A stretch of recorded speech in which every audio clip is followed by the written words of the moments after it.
चढ़ल बा देवरा के मनवा बढ़ल बा।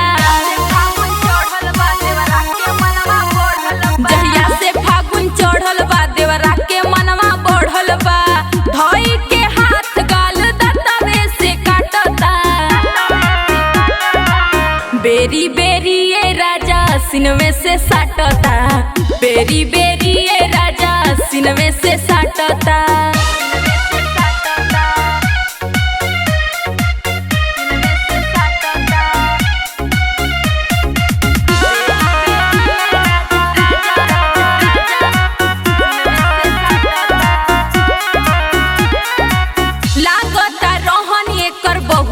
बेकार हो कहता फागुन भर बनी जा जोगाड़ हो।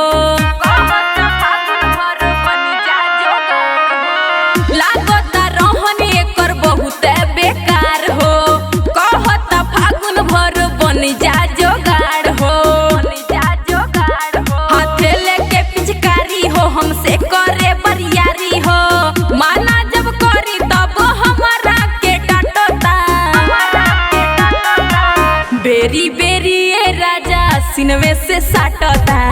बेरी बेरी ये राजा सिनवे से साटता।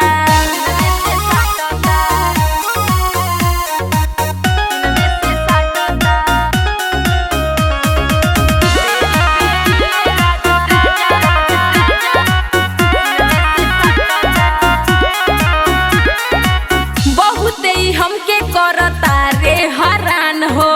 चली आव घरे राजा पानी परेशान हो। बहुत ही हमके करता रे हरान हो। चली आव घरे राजा पानी परेशान हो।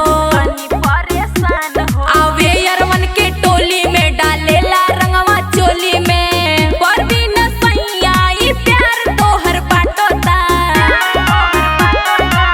बेरी बेरी ये राजा सिनवे से साटता। बेरी बेरी ये राजा सिनवे से साटता।